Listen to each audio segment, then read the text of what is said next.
What's going on, everybody? This is Chris Albert. I'm in the back parking lot of Metroflex Gym, Long Beach. I'm going to turn my car on here real quick and get this AC going.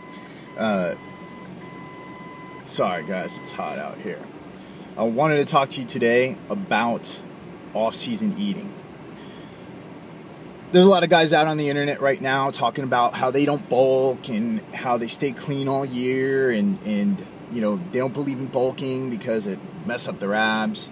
You know, I agree largely with them that the off-season should be clean. At the same time, this kind of obsession with being pretty and you know, having the pre-contest look all year is going to get a lot of you guys in trouble. It's going to keep you from making any real gains.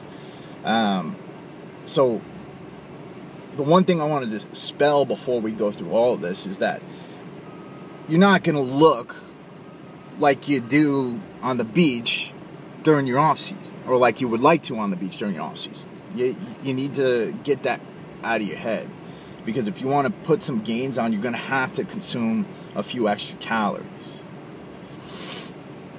Now, that being said, we also don't want to become wide asses, right? So you're not going to go out and get In-N-Out burger every night. You're not going to go out and get pizza every night. There's one IFBB pro bodybuilder who I coached. When I looked at his diet prior to coming to me, he was eating an In-N-Out burger almost every night. And I was like, dude, no, you're an athlete. We're not doing this. What you need to be doing is eating the same foods that you would during your pre-contest diet during the off-season. What do I mean by that? Well, you need to be eating whole foods. You need to be eating good carbohydrates. You need to be eating good sources, lean sources of protein, and you need to be sticking with them consistently, because that's what's going to help you to build muscle. All muscular growth occurs at the cellular level. So if you're consuming high sodium, high fat meals all the time, you're inhibiting your blood flow, right? And you're inhibiting that nutrient-rich blood from going into your muscles and helping your cells expand and grow so that you can make your gains, right?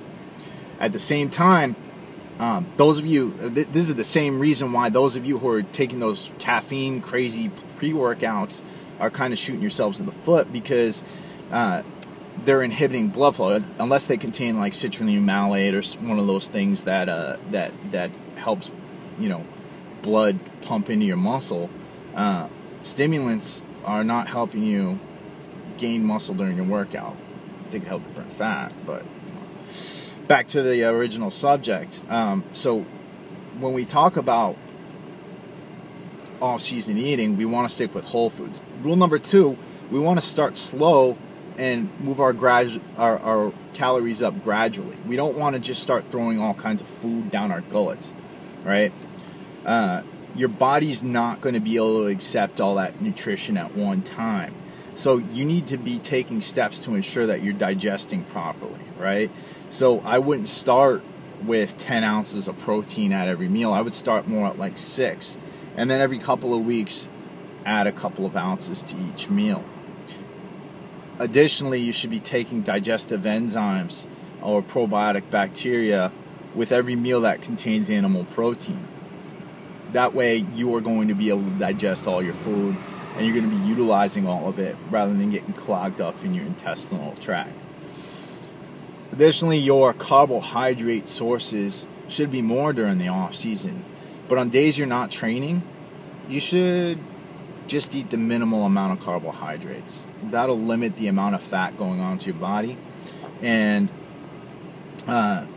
you'll still have enough energy during your workout days because you'll be consuming more carbohydrates then, right? So that's one way of staying lean while you're doing that. So we have a few different views of bulking. I mean, we have the get fat view, we have the stay skinny view. This is my view. This is the clean bulking muscle building view. And if you guys have any questions about it, you can always email me at gettingtoshredded@gmail.com.